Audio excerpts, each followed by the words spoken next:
Who said you can't go home? Real Estate Exposed, brought to you by Signature Real Estate. Real Estate Exposed is all about helping homeowners and those who would like to be homeowners and those who would like to get into real estate.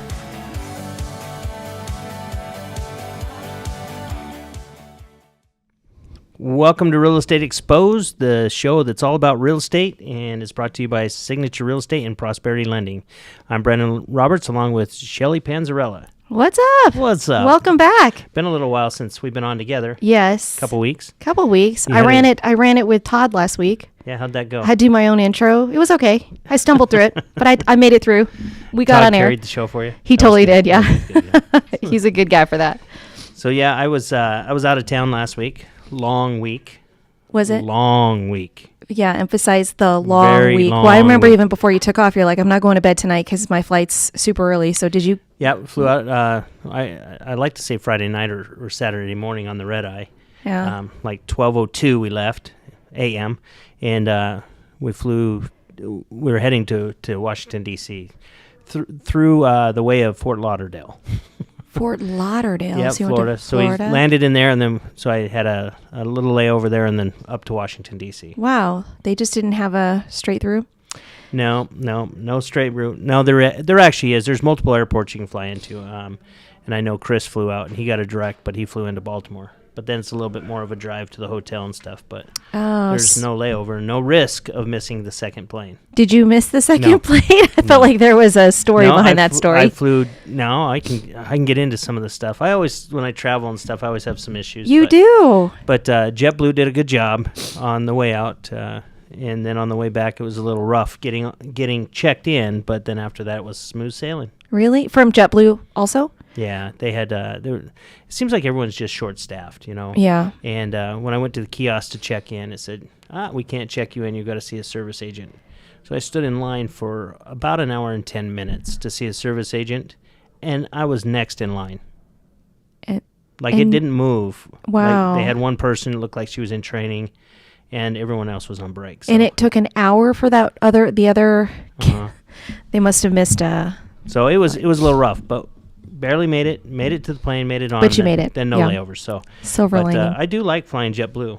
Yeah. Minus the check-in process. We tried when we flew out to New York. We booked through JetBlue, but we actually traveled on American Airlines. Yeah, Isn't that weird? They're like sisters, or Are they? yeah. I didn't know that. Because we booked through American Airlines and flew JetBlue. Is that crazy? Because we had a credit on American Airlines. Yeah. Okay. But yeah, and so we took JetBlue out there. And one of the cool things is on that flight, and that was a direct flight.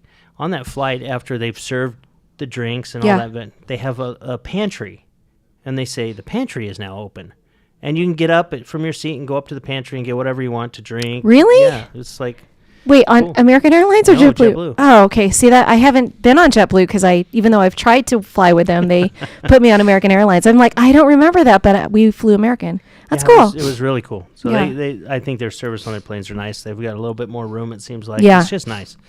Anyway, but We've always so the loved flight them. was good, but flew in there, landed in Reagan, and we stayed actually in Baltimore National Harbor, which is just on their other side of the river from D.C., at the Gaylord there. So nice hotel. Was it? Yeah. We didn't know exactly what the week was called for you guys, other than it's an NAR. It was an NAR Mid-year function. legislative. Oh, okay. So NAR, National Association of Realtors, puts on 2 conventions a year. Year-end, which is usually, November? Yeah. And then they put on mid-year, which is always in May. And we always go to Washington, D.C. Year-end alternates. In fact, this year it's in Orlando. Next year it's in Las Vegas. Oh, cool. Year-end. But Well, is that cool? I don't know. You guys always you don't like to have it in your backyard. Yeah. it'll be cool that it's here and we can showcase our state and that stuff. But or our city really. But it's always nice to go away because then you can also be a little bit more present and not pulled to work. But I don't like to travel so much, so I'm happy it's here. You've been traveling like all year. I would have been a great COVID president if I could have done it all on Zoom. Oh, really? Yeah. But instead, Chris loves that funny? to travel, and Really? he got the Zoom meeting. He does? I don't see him. I feel like he's more of. He would be the opposite. He would be the one that does. I mean, he did good on the Zoom. He did great. Yeah. The thing is a lot of people that travel these do a better job of planning before they go. Yeah. And the other activities that they want to do. I just show up. Oh, so you didn't do any extracurricular? I didn't. And, No. And yeah, I didn't. So Because there's so much to see out there, right? I've always wanted to go to Washington D.C. Other than were the cherry blossoms in full bloom? Did you see those? I didn't even go into D.C. This What? is how sad. Washington mid-year legislative is my favorite one to go to. Yeah. That's the one I'd love to. And I was disappointed the last 2 years when it got canceled. And I was excited to be able to go this year. But staying outside of D.C., and the reason we stayed outside of D.C. was the two hotels, the Omni and the Marriott. One of them got tore down and one's being turned into condos. And that's where NAR's had it for years. We also always go out there with the law enforcement. They go out there for their week as well. It's always the same. Yeah. And I think they beat us to the good hotel. So we ended up staying outside. Well, this was my least favorite trip to Washington ever. And it was because we weren't in. How far away was outside? I think you probably got there in 15, 20 minutes. I mean, it's not drastic, Yeah. but it's Still different far enough from away. being able to walk outside your hotel Yeah. and be in Washington. Yeah. You know what I mean? Yeah. And so I mean, I like think that. I've But never people been there go either. and they go look at the monuments and do the night Yeah. tours and stuff. I Yeah. didn't plan any of that. You didn't even ask somebody else to book that for you No. because you have. No, because I don't even think that far ahead. Oh, so you just hung out in the room? No. So National Harbor's nice. There's shops and restaurants and stuff all around there. Okay. But a week in that area is too long. Too long. Yeah. Well, so tell us what you did out there then. What was the whole premise around? We did have a Nevada night out put on by the state of Nevada where we went to the Baltimore Orioles game. And they played Minnesota. That was cool. fun. Did you see Fleury? Oh, no, not Wrong sport. Minnesota And Wild. Cal Ripken's retired, so no. Okay. But the neat thing is, I've been to 2 pro baseball games in my life. I think I've been to 2. I've been to Baltimore, and that's it. I think. So But one Baltimore's or my- both yeah. of them have been Baltimore. Both of them have been Really? Baltimore, yeah. Huh. And that was my favorite team growing up, so it was Oh, nice. okay. Well, that's nice. Yeah, but that worked out great. So that was about the extent of the fun outside of it. And then other than that, it's committee meetings and legislative meetings. And Yeah. they did take people to the Hill to meet with our representatives, but they were out of session. So some of them got to meet with the actual senator or congressperson, and others met with their staff. But So what would be your top 3 takeaways from that? from Washington, Yeah. um, Okay, let's just go with those are one. tough questions. Sorry. No, the biggest thing is you realize the lobbying force that realtors have, the amount of money that gets put behind that, and the influence we have on the Hill to protect private property rights. And we fight for that all the time. Most people think realtors just sell houses and collect commissions, and there are some that just do that. But in reality, the realtor brand and NAR really, the advocacy and what they do for property rights is huge. Property rights as far as like owning a home and then having like what would meaning that we actually have the ownership aspect of it, or The right to own property, right? That's there. But I'll give you an example. 1031 exchange. 1031 exchange is a like-kind exchange that's used a lot in the commercial arena. And for years, the government's been talking about doing away with that exemption. So we lobby against that, saying, hey, this is how it will affect commercial real estate. I mean, you need that property to turn over, and if you don't have the turnover and you don't create an avenue that people can to turn it over, I mean, that stagnates the market. but you when you say commercial, you mean the investors who are doing that as in the residential space. That can be in commercial office buildings, warehouse, anything like that. Oh, they were gonna can get rid of also it be for that. on the residential side, an investor that has a home that uses it for a rental Yeah. to move it into a bigger property or whatever. Yeah, got it. So- So you guys lobby for that? We lobby for all that kind of stuff. Because And that then was on the table, wasn't it, last year? it's been on the table for multiple years. Okay. And we usually have 3 to 4 hot hot talking points that we're talking to our Congress about that are important to us because they're important to real estate in general. Yeah. So was affordability part of that topic? Affordability is a conversation that's being had on local levels and on the national level. Any thought of what they're going to look to do? So the biggest thing is we've got it's supply and demand. Yeah. Right? When you don't have the supply and Yeah. you have high demand, that drives prices up. And until we can get some more inventory or more homes built, because we're underbuilt across the country, not just here in Vegas, across the country, and until we can get more homes built or more inventory created, we're going to have issues. How do you do that, though, in our current environment? I mean, I'm sure if every builder could come out today and do 10,000 units, that'd be great, but they can't even get the amount of units. They can't get supply for the amount of units they're doing today, which are like maybe 1,500 here in Vegas, specifically here in Vegas. But you could also look at it this way, too. The fees it costs the builder to build the home through taxes and assessments and all that other stuff on the local level can be upwards of $80,000 or more. And if you reduce those, that allows them to reduce those prices to sell the homes as well.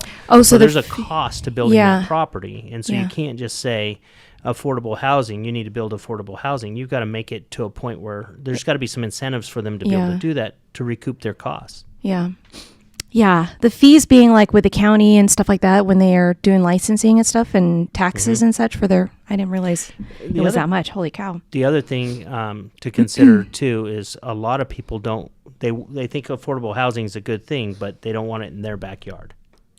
Well, I think affordable housing is, I mean, like today with home buyers who can't even, a $400,000, we priced out somebody today at a $405,000 sales price home, 5% down. And the principal and interest payment was $2,300, just principal and interest. You add taxes and insurance, mortgage insurance. That payment will be upwards towards $3,000 with an HOA because how many Vegas is like 80% plan unit development. So like $3,000 for a mortgage payment, and then you have to be in order to do financing, you have to be at about 30% for your housing payments. So you have to be making about $9,000 A month. in income. Crazy. That's not considered affordable income, right? I mean, if you look at your sector for affordable income, even in Las Vegas, they raised the first-time home buyer limit from $77,000 to $84,000 now. But even that is like a sales price. When you take just that income, that's like $230,000. Yeah, they're priced out of the market. Totally, yeah. But there's a stigma of affordable housing. Yeah. They think lower Yeah. end, that type of stuff. And so one of the things also, this was interesting to me. One of the speakers actually talked about it and said, we got to stop using the term affordable housing because it has a negative connotation. Yeah, and so That's true. they propose using workforce housing. More of the Workforce? general workforce can afford, right?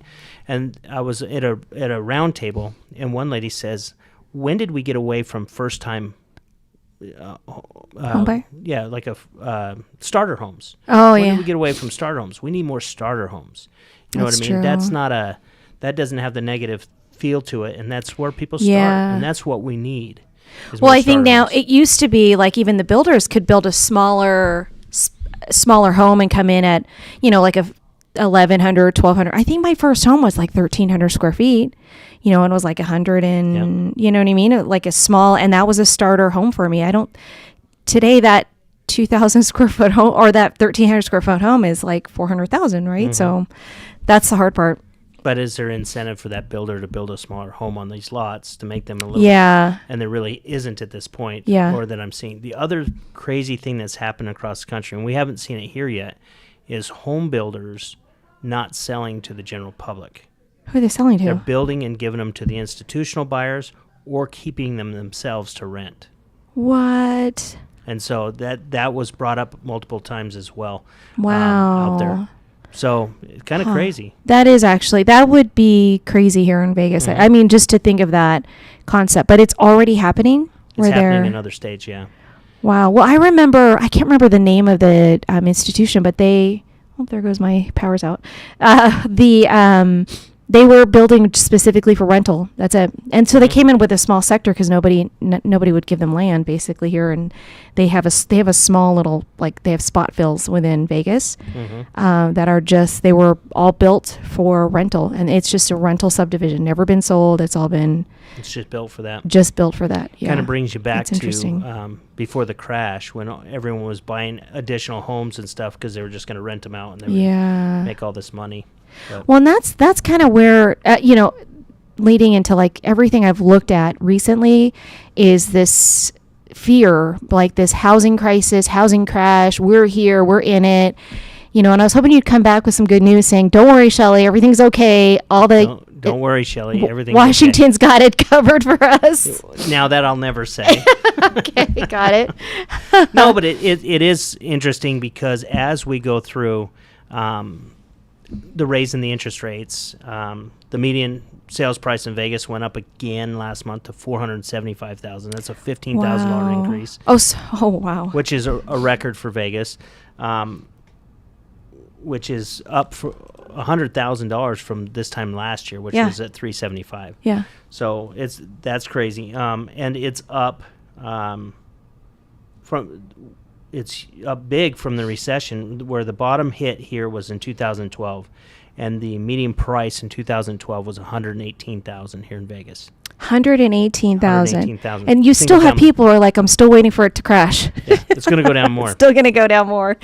You know, Still waiting. Yeah, and so That's when you look crazy. at the affordability of it, they are pricing a lot of people outside. Yeah. Mark, people that qualified last year don't qualify this year. For sure. Well, so I actually had somebody talk about, or I was talking to somebody who was a home builder. He's a sales agent as a home builder. And he's like, we had waiting list of like 100 coming in for this next phasing. When we opened it up for the next phasing, 25 people showed up. Mm-hmm. Everybody else, the other 75 either just got tired, burnt out of waiting, or couldn't afford to come in for the next, auction. I'm like, that is scary, right? Just in understanding. And then we went to the leader lunch and I had a couple of agents there that basically said, it's really sad. You can't really do anything to help these buyers, but they can't do anything else to, they don't have a cosigner.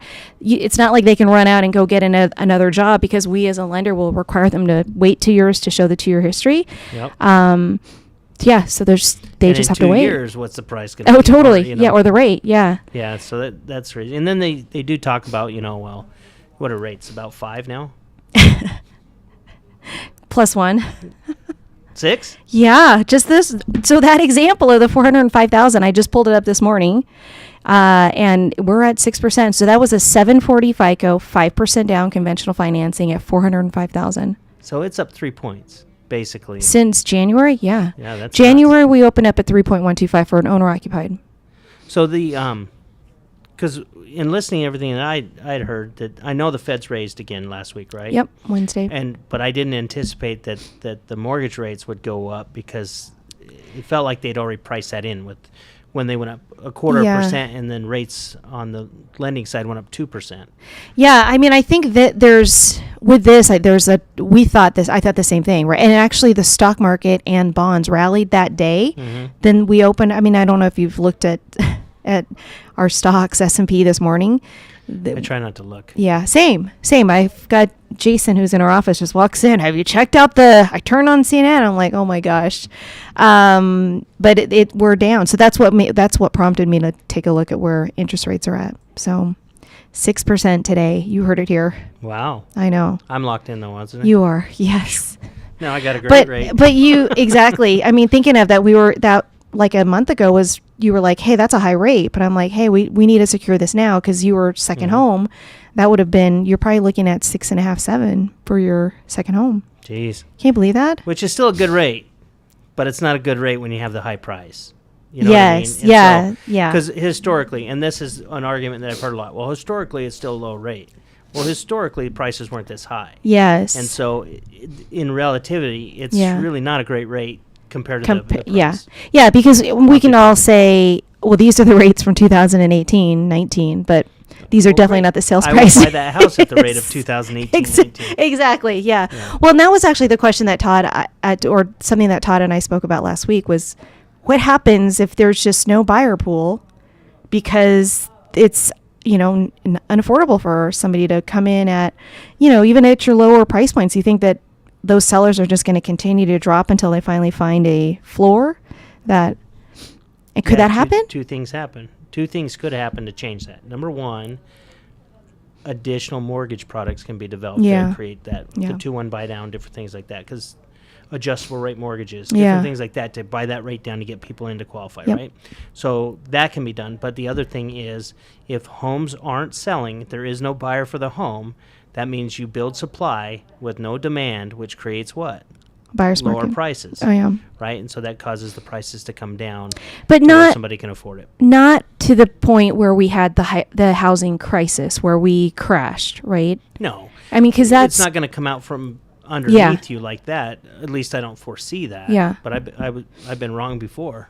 But once, only once, thinking of it from that time frame, right? I mean, we are in a high environment today from a price point standpoint, and I think rates were about the same if you think about it. But we were able to qualify people. It was lending, actually, because we were able to get them in with stated income. There programs come to keep that market moving. Because real estate's very important to the economy. Absolutely, If homes aren't selling and moving, that affects remodels and everything else, all the stuff that comes along with it. So yeah, I agree with you on the seller. I was actually thinking on a residential side, not just your builders, but the incentives for builders, for your sellers too, because there was a time when they used to, and I don't know if it was an incentive for them, but they used to do like an owner-occupied first look. And that was during the REO days, right? And they only you could not make an offer on it past like 15 or 30 days or whatever the case is. Maybe there's an opportunity where a seller could provide or receive some form of a tax credit or something like that to incent them to sell to an owner-occupied instead of these iBuyers. Or, not to say cash, because you have a lot of people moving in here paying cash that are really occupying these properties, but maybe incenting them for that. And I do feel like we're going to have to expand on the term of our loans, and we'll probably see a 40-year term. But now how much would another 10 years on that loan at this interest rate affect that? Good question. Let's see. That same rate, or that same scenario that we saw that I was pricing out, 600 in. And while you calculate that too, our price, our median 475, seems like a lot for us because that's what we're used to. But other markets moving in and paying cash, they're still relatively low prices to them. You know what I mean? You're right. So yeah. What it is doing is it's forcing out our workforce or our first-time home buyers here locally aren't able to qualify. So the 10-year difference is about $200 in payment. So not significant. No, that's like $40,000 in sales price. Yeah. So I mean, on your lower end side of it. So we need to do a 100-year mortgage.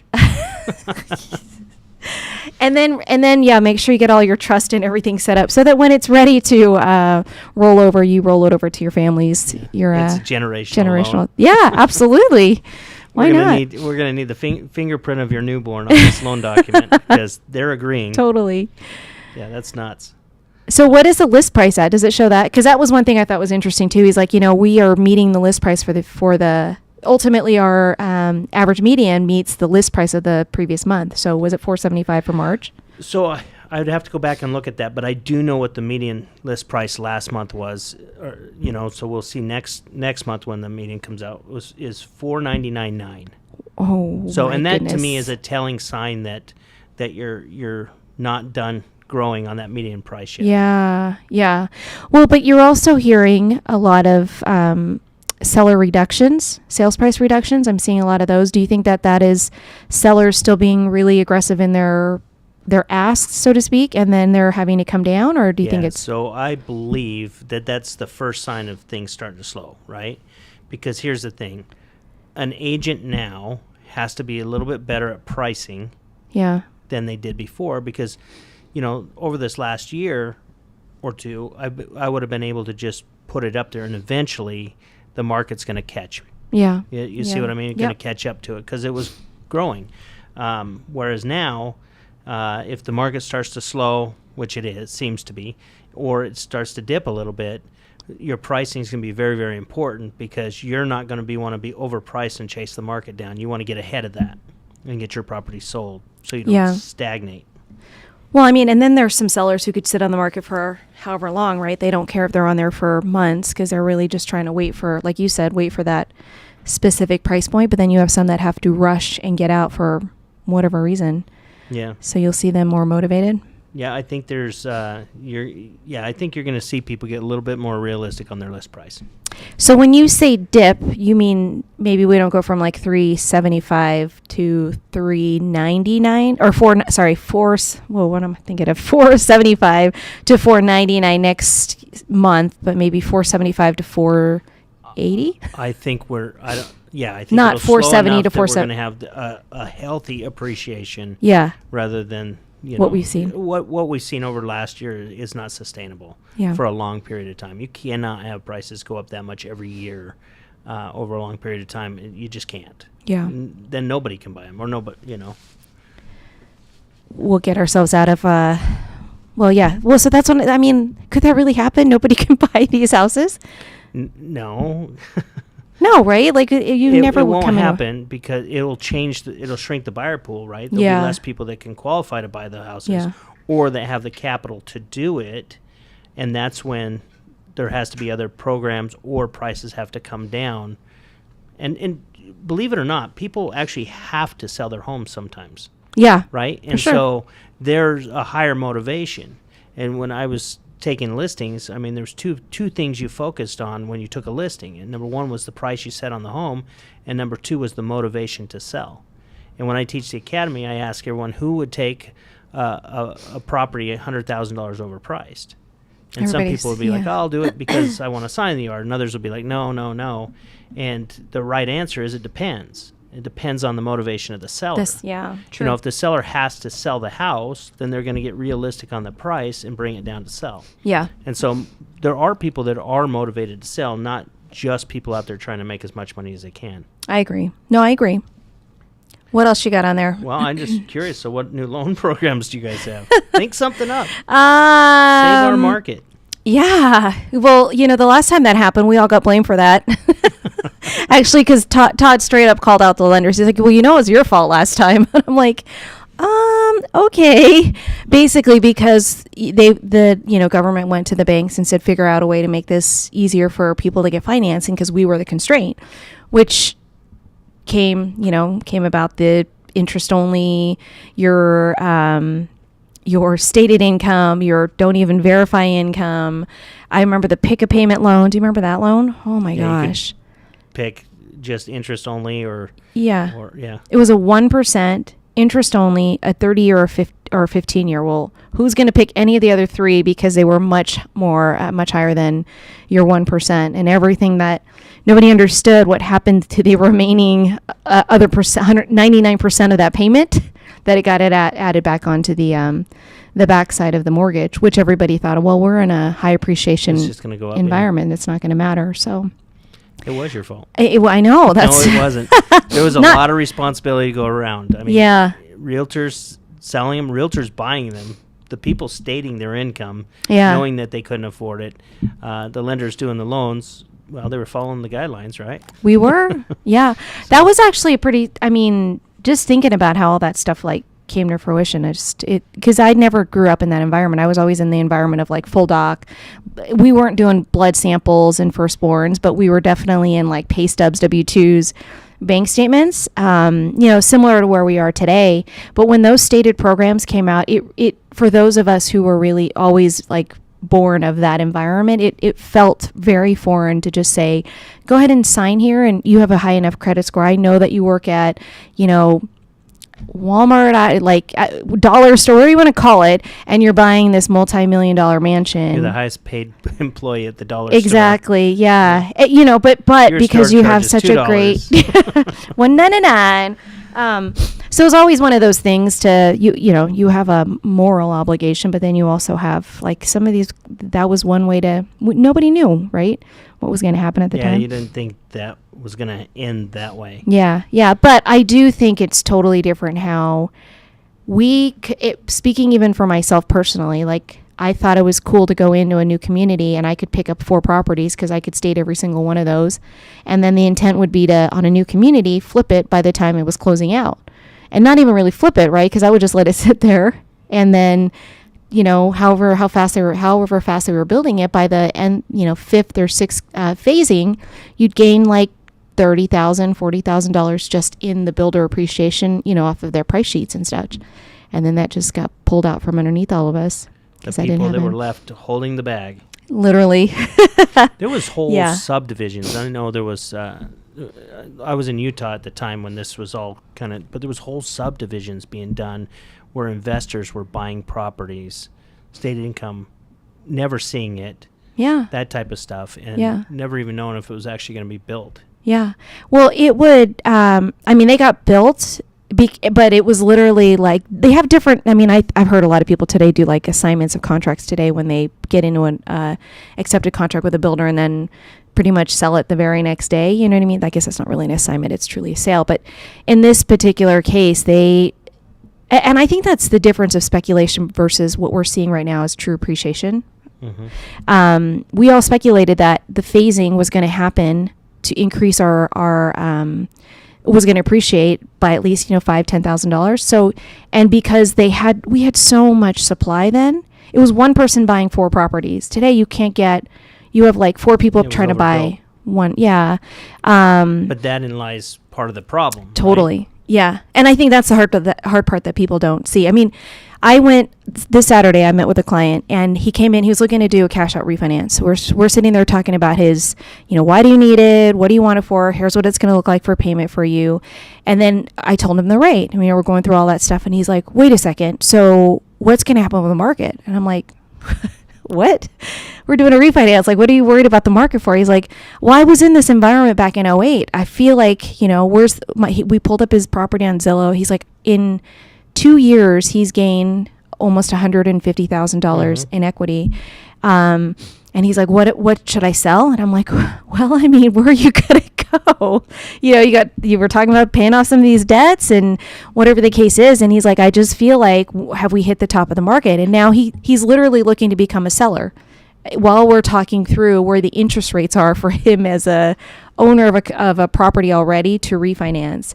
And it's because he's thinking that we might have hit that top of the market, just knowing that his buyer pool has literally slowed down now from that 6%. I'm like, it's crazy to think about how thoughts, their perception of stuff, what they're perceiving just based off of the sheer numbers of what we're talking about. Yeah, 2 differences though from that market to this market. Inventory, right? Yeah. Because it was overbuilt in that market, and the amount of money people are putting down 100%. to purchase a home. Yeah. They're less likely to walk from that home. Well, and I asked him, great point. I asked him, I'm like, how much did you put down? Because he lost his home in 2008. I was like, how much did you put down on that home? He's like, well, the builder gave me $15,000 back. I'm like, okay, how much did you put down in the home in 2020? He's like, well, I had to put down $15,000. The seller didn't do anything. I think he said he got a small little credit. I'm like, that is the exact point. It's a $30,000 difference. Right. And from that, I'm like, so you understand that that's the difference in what you got into then versus where all of our clients are coming into today. Your buyers, even if they were going to buy your house, would have to put some money down. So they have skin in the game today. And so I'm like, it's definitely not the same. It's not the same.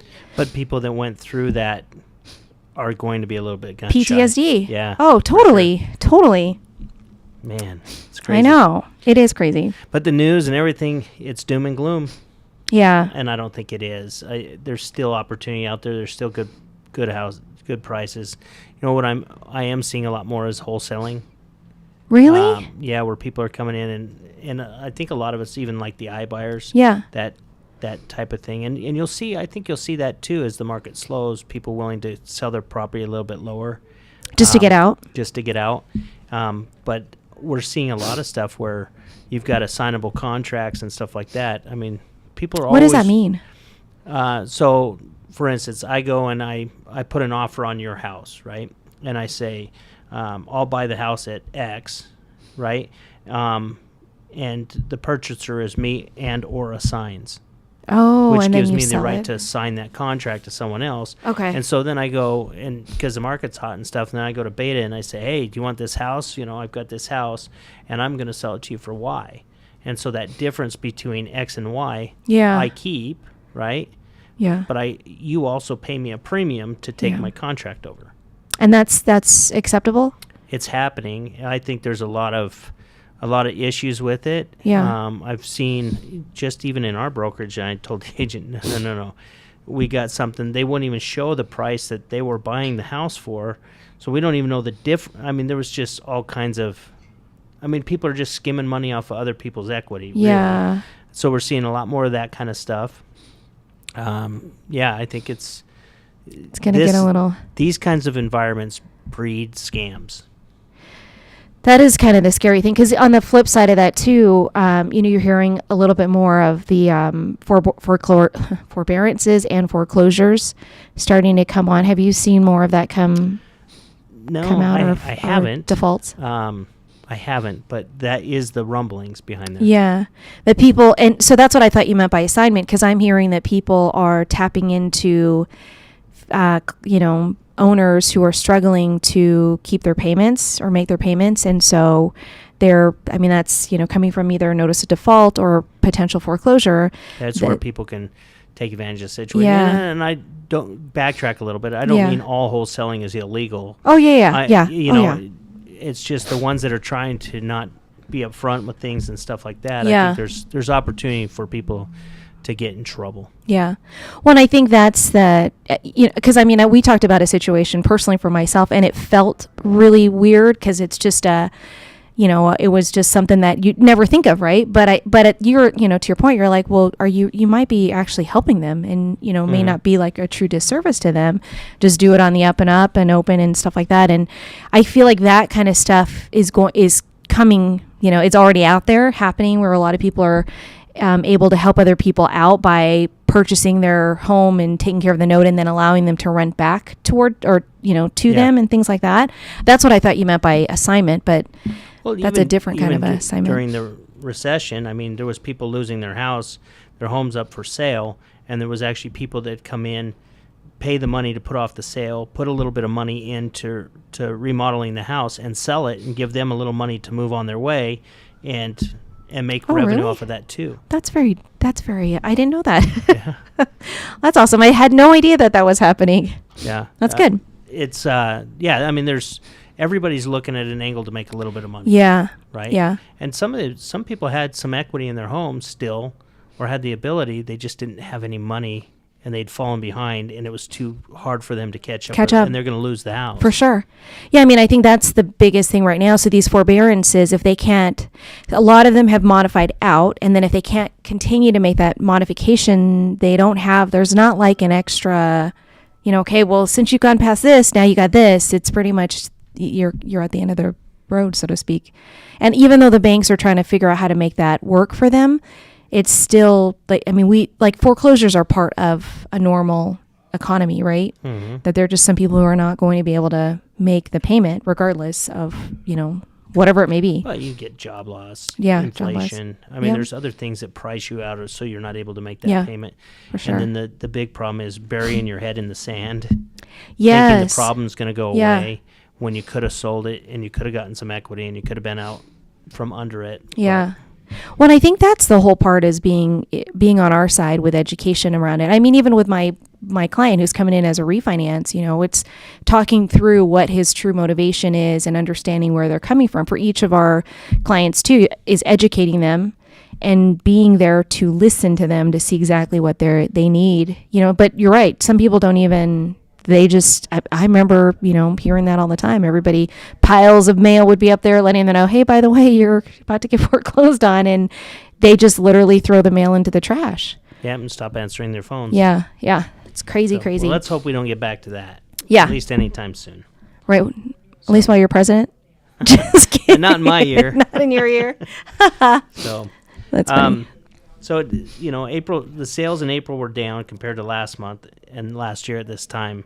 But we need to keep in mind that we were coming off a record year for local home sales. Okay. So we sold over 50,000 homes in Southern Nevada last year, properties. And put that in comparison to 2020, it was like 41,000. So it was a significant difference. So we have some room to kind of come down. But But immediately when you start seeing less multiple offers on properties, or your property's starting to sit a little bit longer, or it's not, people start to freak out. Yeah. And Well, that's all the where news. You get the news. Yeah, that's all the news right now. It's like reduction in sales price. I'm like, well, yeah, because you have some sellers who came on board. I feel like you had that FOMO for the sellers now, where like they're hearing rates are going up, and they're like, let me just put my house on the market and see what I can get. And of course, they with or without the realtor's advice around it, and they're having to pull back because, they shot too high, basically, right? And that is part of that headline news. Sellers reduction, or sales prices are going down. It's because some of them were a little too aggressive in pricing to begin And the with. news affects that too. 'Cause Oh, now yeah. you got buyers going, prices are going down. I'm not going to offer full price. Yes. And so now they're offering less. And now sellers are getting angry because you're not doing a good job for me because everyone else got overpriced. And these guys, Yeah. So what would you tell your agents today if they're on the listing side, and you have that situation? I would say you need to ask a lot of questions up front and understand what your seller's motivations and needs are, right? And actually do some legitimate pricing, put some thought into it, and understand the pricing that you're going to put out there, and understand the trajectory of the prices in that neighborhood, that zip code, and what's happening, so that you can advise them the best. Because if the market slows much more, so to speak, and you start to have property sitting on the market longer. For instance, when I first started selling, my first listing I took 5 months to sell. Whoa. Right? Agents in this crazy market talk. wouldn't even know what to do Yeah, if you totally. had to talk to a seller for 5 months to keep them engaged in the process, right? Right. But there was that much inventory, and it took that amount of time to do it. Yeah. So understanding what their motivations are and stuff like that, and put the thought process into the price. Yeah. I think we're in for a shift no matter what, right? If we do hit a housing crash or crisis or whatever the case is, or we have homes sitting on the market a little bit longer than expected because Like of 2 weeks instead of one. Exactly. Yeah. Because I think that's to your point, that is some fear that, I've heard that, right? Agents are like, I thought this house was going to I'd get multiple offers, and it's been on the market 6 days. I'm like, whoa. Calm down. Exactly. That's tough. That's awesome. Yeah. So anyway, let's talk about something besides real estate. So you have a big birthday coming up this. Ooh, let's you didn't not want talk about that. No, Over the hill. not over the hill. Yeah, 50 is like the hill, right? No, now everybody's hitting 110. So I don't know if that's. 110. That's Do you have a any long big time. plans for your birthday? Gonna have a big party. Outback. Oh, you're having a big party? A big blowout party? Big blowout party. Might be my last. Shut up. Yeah. No, we're gonna do it over Memorial Day weekend. Oh yeah, party Yeah. at Brandon's house. You heard Party- it here. It's Real a estate cul-de-sac exposed. party. Oh, it's a block party. I turned 50, and Mark, my friend that lives across the neighbor? street, Yeah. neighbor, turns 59. Oh, So we're doing a big old party. I didn't know that. When's his You're birthday? invited. I know. Thank you. I know. I know. I'm bringing the mariachi band. No, we have 2 bands. Oh, it's not mariachi. No, Sweet. no mariachi. That was on Cinco de Mayo. Oh, got it. Who's playing for the? Do you have a karaoke band coming? No, they're legit. Legit They've been band? practicing, yeah. What are they playing? Music. Yeah, like rock, pop, Yeah, I think it'll be Rat older Pack rock. type. Not that old. That's awesome. Still in my lifetime. Yeah. right? So what happens? You got to wait 2 weeks to celebrate your birthday, or are you doing anything on Thursday? Thursday, I'm gonna go to Hugo Cellar. Nice. dinner. Have you been there before? Mhm. Is it Yeah, cool? it's nice. I've You've heard never it. been? No. I've heard all What's the Rich doing? No. Yeah. Take you out. Hilly, I know, right? don't like steak. Golden Steer, though, is what I've heard is very similar It's similar. I think Hugo Cellar's better. Really? Personally, but downtown, right? That's the yeah, downtown. like Fremont Street. Old area. Vegas. Very cool. That's good. So today I'm wearing my my last Golden Knights shirt for the season, but I'm going to coat the Fortress. Have you heard of that? No. So apparently you can go on the ice and paint, put your whatever you want to put on the ice. Before it melts. I don't know. They're going to take a picture of it. I don't know what it's about. It was like a big thing for season ticket holders. So I was like, that's kind of cool. So my whole team and I, and then of course Sydney and Rich, the Panzerla team and the family are going to go out, and we have like a square inside of like the center ice area that we're going to go out there. Flurry. Seriously. And we get to get we're going to do a tour of the locker. Oh, that's cool. Other locker room. Yeah. I was like, that's all I'm really. So they warned Where's us. Flurry's old locker. I seriously, like, where would you have put his name badge? Can I see? Just take a picture next to it. I wonder if I could go back to all of the televised stuff and find out where he's at. Where his I probably could. You probably could. Yeah. You saved all that stuff? No. I mean, it's on DVR, right? Of all the days. You go to the games and you DVR. You are a fan. Just for his speaking moments. I'm sure I could pull up any Flurry locker areas, but So did yeah. you watch him play for Minnesota last? I didn't last see night? it last night, but it was crazy because we were just talking about how he was on a roll, and of course he came in and blew out the game yesterday, which is funny though because Perron, his old teammate, scored like 2 shots against him. Yeah. Which is We'll see. And Gallant's in the playoffs, and Reeves I is in the know. playoffs, and Fleury's in the playoffs, and Perron. No, we got a know. lot of old players. Something. If only we had just kept them, and maybe Yeah. it is. Well, I'm hoping they'll figure this out and reorganize and come back strong next year, Yeah, they next had season. Too many players way over the salary cap. Yeah, and injured too. I mean, we were injured a But lot. how do you beginning. manage the salary cap? I have no You put idea. people on injured reserve. Oh, you mean they were not? I saw Riley Smith walking around with a sling. Well, Is that fake? there was probably a fair number of injuries, but Tampa Bay did it too. But they managed it better because I believe when you get into the playoffs, the salary cap goes away. You're right. Yep. So they can bring all those players back Yeah. out. Well, they probably when we were writing the high end of the standings for so many months in the season, I think they forgot that half of the other group, because like Islanders were out because of all the COVID. They were out for 2 weeks because of COVID, and they made them play. They lost every single one of their games.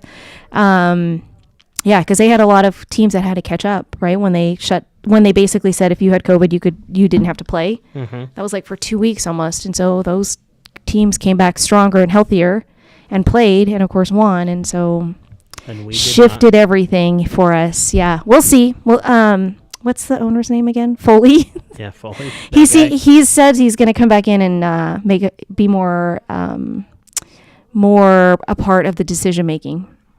Well, he An should active be. part. Yeah. Because, get a new general manager. You think it's McPhee? Something. Or about- no, it's the something. who's the general? I forgot his They name. acquired. I think they tried to buy a championship. They acquired. I We've got some agree. great players. Yeah. Don't get me wrong. We got some great players. Yeah. It just doesn't mesh well. It just didn't work out. And one thing I've noticed over the years watching the Knights, they shoot the puck a lot and don't get the right bounce, the Yeah, right shots, it's true. different things. It just doesn't seem like they get the puck luck a lot. And I don't know if it's because they're not going in there and creating it or what. sure. But some of the games they shoot the most, they lose the worst. Yeah, because they can shoot from afar, perimeter, all that other stuff, but nobody can get the rebound on it. Because just like you said, it hits the post too often, and it falls out. But there's nobody. Or the Nobody goalie is right in the stomach. Yeah, exactly. Like, good job, you hit the target. Nice shot, Tuck. Right. Yes. But they can't follow through on the rebound side of it. So I do think one of the coaches is going to make its exit this season, or that will be making before next season. Not head coach? DeBoer. No, I think because I think their assistants there's been a couple that have been there long term that I feel like our power play stuff could probably get a little help from a new assistant coach. Yeah. Maybe. Yeah. We'll see. If I'm right, though, you'll have to. You heard it here first. That's right. Exposed. Real estate and Vegas Golden Knights Yeah, where exposed. we talk all things hockey. Exactly. Like we know what the hell we're talking about. Seriously. Fleury who? I mean, yeah, that's all I know. Although they are learning a new, like, I feel like Logan Thompson, if he stays, they're going to get something down for him. That's like the Fleury, when everybody screams for Fleury because when he was doing some good, I forgot what game it was, but he had like unbelievable saves, and he really looked like Fleury to me. Everybody was like Logan or Thompson, you know what I mean? We're trying to figure out what is. But what's so sad is, and Rich hates this about it, nobody's like really like fallen in love with Leonard. You know, like you don't have that. You know why? Why? Because he took Fleury. Well, yeah. He replaced Fleury. Yeah, you're right. Fleury was just so well loved. Yes, right? yeah. And yeah, I mean, it's Leonard doesn't have a chance here. Yeah, I know, and I don't think he wants to, unless we win a Stanley Cup with him in goal. Yeah. Then Well, yeah. Which I don't know that's gonna. Yeah, he's gonna. I think he needs to get some surgery taken care of. So. Yeah. I don't know that he'll be here next season. He's off already, I believe. Mm-hmm. But yeah, no, Logan Thompson played well and yeah, I like him. Looked good in the net. So yeah, and if he went, I think are the Silver Knights still playing now too? Are they still? Would that be crazy if they won the cup? They're not going to. No.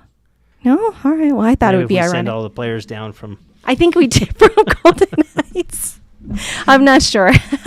I thought Leonard would be better. I mean, he just has to stand in the goal. It's hard to get it around him, right? That's what I thought big compared too. to Fleury. Yeah, he's definitely walrus, but yeah, I mean, some people just can figure out the little holes in the areas. He's not very fast either.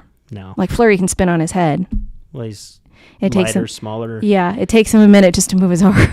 So sorry. Love Leonard. I love Leonard. So, favorite player still on the Knights? I love Martinez. He's one of my all-time. Yeah. I do. He's one of my favorites just because of his not just because of his number, but I always love watching him get off the ice. He's the last one to get off the ice. Gives everybody high fives as they go in every single time. Which I think that's a great leader. And I think that's one of the things that's missing, their cohesiveness and, building up that. That's why they got to stop trading so many people. Too many people are in and out. I think that's always been the problem. And I get it in the beginning. I mean, they were just like, hey, we're one group, we're the misfits, but they've lacked that leader to step up and just take control. And their attempt to get Stone to do it, but, when he's injured and he's out. Yeah. I mean, I love Stone too. Yeah. But it's we've got some great players. We it's do. Just we got to figure out how to put them all together. got to figure out how to score. Yes, off the net. Maybe we'll be good at ice derby or something. What's like that? Roller derby. Oh, roller skating is making its comeback. Yeah, that's what I hear. It's really good on big birthday parties too. In on the block parties. Guess what you're getting for your birthday. Yeah, you'll see me coming in a sling. Exactly. Everybody will be on the injured list coming out of that one. Yes. No, that's awesome. Clear your schedule. That's gonna be a fun day. So. Yeah. All day? It's an all day festivity? Up to till whenever. Nice. Bring Rich. It'll be all day. Okay. He's already had that in his calendar. Like it's like the Saturday or something, right? It is Saturday. That gives you 2 days to recover before you got to go back to work. You gave them Monday off?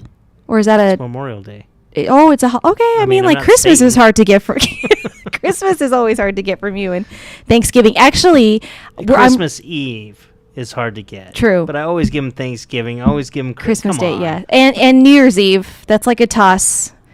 I think you did. It could work. The holiday's New Year's Day. I think we went through that last New Year's Eve with you because it was like Friday. Yeah, Friday. Was it Friday? Was New Year's Eve? And it was... I think so. Yeah, and everybody... Yeah. Anyways, Top Gun's new movie's coming out. Have you heard? Do you know? Do you remember Top Gun? I do. Yeah. I used to like it. Yeah, that's your play-on song. So is it a remake of the original, or is it like part 2? It's part 2 called Maverick. That is the 27th. So like it's an action-packed weekend. Yeah. Maybe we'll go to the movie theater. We'll film it and then we'll bring it and we'll put it on a screen. There you go. Bootleg it. You heard it here first. Videos. Now as older folks starting to roll in. Exactly. The RSVPs. This is good. That's hilarious. All right. Anything else you want to cover? No. I think we hit it all. Rates. We got the housing crisis crash non-existent. You talked about Stay tuned. Stay tuned. Yeah, the show goes on every week. You talked about your DC. So what was was the only issue you had was the checking out of JetBlue? Yeah, actually, the elevators worked at the hotel. Okay, everything was great. It's a nice hotel. It really is. Yeah, the Gaylord. I've never heard. I like the Gaylords. Have you ever stayed in one? No. My favorite one's in Nashville, though. It's Nashville? huge. Yeah, it's by the Grand Ole Opry. Ah. Yeah, it's huge. I think we might actually go check out what is because we've got family that moved from New York to Tennessee. That's Tennessee, right? Hmm. Is Nashville's a fun city. yeah, like summertime or All the time. all the time? Really? Mhm. Okay. Every time At the I've went, I've had Gaylord. a good time. Yeah. All right. I might have to go check that out. You've been there before? Betamax? No. So next week we'll do the show live from. No, I'm just kidding. We'll have to figure that out. How to do these shows when you go out on. When's your next road trip? I don't know, but it isn't anytime soon. Really? You're going to be here for a while? A couple weeks. Anyway. Nice. That's good. Have you gotten? I mean, you've been traveling a lot. This last month was a lot, mostly because Inman got changed. It was supposed to be in January. Yeah. Then it got moved into April, and then we had a state meeting up in Reno. Reno, and then Washington right on the back of that. So, And all of your brokers except for Todd were out, right? Were with you guys? yeah, That's pretty cool. Because they're all part of the leadership in NAR. they're all part. They all serve some part with the board, or That's awesome. or on a committee with the national. Yeah. Yeah, so everybody had to go out for their meeting. Very cool. Oh, but one one other thing that happened. So we have a board of directors meeting, the national board of directors, over 700 people on that board. It's crazy how that all works. But the election for it's the first vice president that will move into president-elect, and the president was held. And You guys have an election? yeah, I didn't know that. just Okay. like the local. Oh, yeah. Okay. And Kevin Sears won, and which is who Nevada supported. He's a great guy. Excited, and congratulations to him. Nice.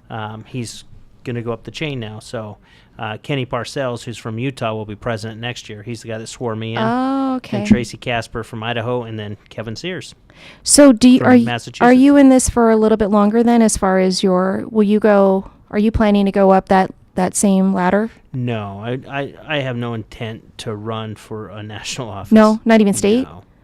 Like State maybe, but national no. No. I mean, the amount of money and the campaigning that they do to even get to that point is just, it's crazy. Wow. Yeah, they travel everywhere. It's a lot.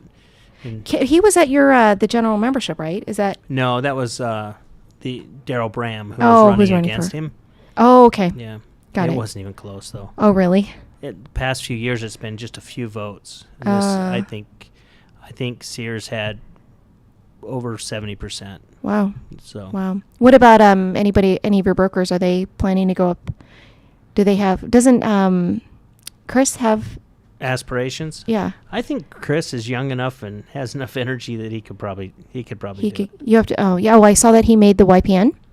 Yeah, I think he turns 39 this year, so Oh, so he'll be inducted in the Hall of Fame he'll after be this. in the Hall of Fame. Tyson, made Annie it too. Bushman, And he's in the Hall of Fame. Christy. Oh, she Hall of Fame? I didn't Yeah. know she was Hall of Fame. I thought I she think was. And then Daryl, Daryl Hall Brazel, of Hall of Fame. Yeah. and yeah, Christy Stark. Christy Stark. Yep. So we had a few people. Yeah. There's I'm another probably party. missing someone, but I feel like, did we get everybody on that one? Well, congratulations to all of our YPNers. yeah. We're going to be sponsoring that. Are you? Yep. We I just got the the email from notification. Tyson saying, "Hey, Oh, to sponsor? So what are you going to do? You going to do the Cabana again or? Oh, it's at a different place. It's at your place. It's at Sahara. It's right. at the Sahara." Yeah. Oh, the hotel casino there. Where, do you know where it's at? Is it in the big old nightclub or? I think so. The big event center they have in there. Yeah, remember that's where we're going to have the award center, the awards night. Oh yeah, one that night. was fun. Yeah, just to check it out. Checking it out, Yeah. right? We will be sponsoring Prosperity Lending because we want to support all of the YPNers. Is that how you pronounce them? YPNers and our 40 under 40s? Or look who's under 40? Oh, they're offering winners booths. Winners booths? Yeah. Or at booze. $1,000, which includes 8 tickets to the event, and the booth fits 6 to 8 people with a direct view of the stage. They had to put that in because the Cabanas last year was out by the pool, Yeah. away from the event. In the heat. Nobody heat, wanted to yeah. go out there. Yeah. Nice, that'll be good. And that, if it is that the nightclub that they had that we looked at, that's a nice venue for this to be able to have those nice little seating areas. So that'll be cool. Yeah. Do you have the date on that? Date. 17th of Beta's doing video on June. that day, huh? Oh, so June we got 17th. time. Yeah, but you got to put in your sponsorship before everybody else. You know, I'll sponsor. Yeah. Well, you have to, Mr. President. I'm just kidding. Well, I'll sponsor number one. Well, you got agents Tyson's in in there. there. Yeah. You know, he's my son. He's the chair of YPN. It's a YPN event, so Yeah. obviously. Plus, But you do it every year. Plus we have a whole mess of agents Yeah. that are in there, and we want to celebrate their success. and Yeah. Show Yeah. them how proud we are of them. Absolutely. So That is a good honor. cool. Very cool. Well, we did it. Glad to have you back. So you'll be back for a couple weeks. I'll see you next week. We'll see you next week. And with that, make sure you like and subscribe, and we will see you next week. That's a wrap.